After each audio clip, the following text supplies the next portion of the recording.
একবার ভাবুন তো, একটি ফোনের ব্যাটারি এক চার্জেই চলবে 50 বছর। ভাবতে অকল্পনীয়, তাই না? এবার শেষ হতে চলেছে বারবার ফোন চার্জ দেওয়ার ঝামেলা। আসছে চীনের প্রযুক্তি কোম্পানি বিটাভোল্টের তৈরি বিশ্বের প্রথম পারমাণবিক ব্যাটারি।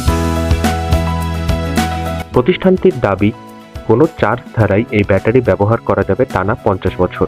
কিন্তু কিভাবে কাজ করবে এই ব্যাটারি, আর কবে নাগাদই বা এই ব্যাটারি বাজারজাত করা হবে? আসুন জেনে নেওয়া যাক এই ভিডিওর মাধ্যমে।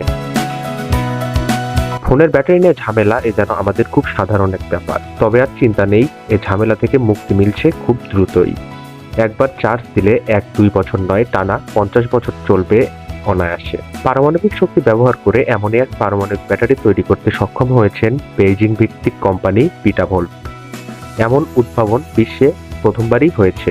পারমাণবিক শক্তিচালিত ব্যাটারি হলেও নিরাপত্তা নিয়ে কোনো ধরনের ঝুঁকি থাকছে না এই ব্যাটারিতে। কারণ সাধারণ ব্যাটারিতে উচ্চ তাপমাত্রার নিরাপত্তা ঝুঁকি থাকলেও নতুন তৈরি এই ব্যাটারিতে আগুন ধরবে না কখনোই। এখানে থাকছে না কোনো তেজস্ক্রিয়তার ঝুঁকিও। বিটাভোল্টের দাবি, ধাতব মুদ্রার আকৃতির যে ছোট মডিউলের মধ্যে 63টি পরমাণু আইসোটোপ বসিয়ে তৈরি করা হয়েছে এই ব্যাটারি।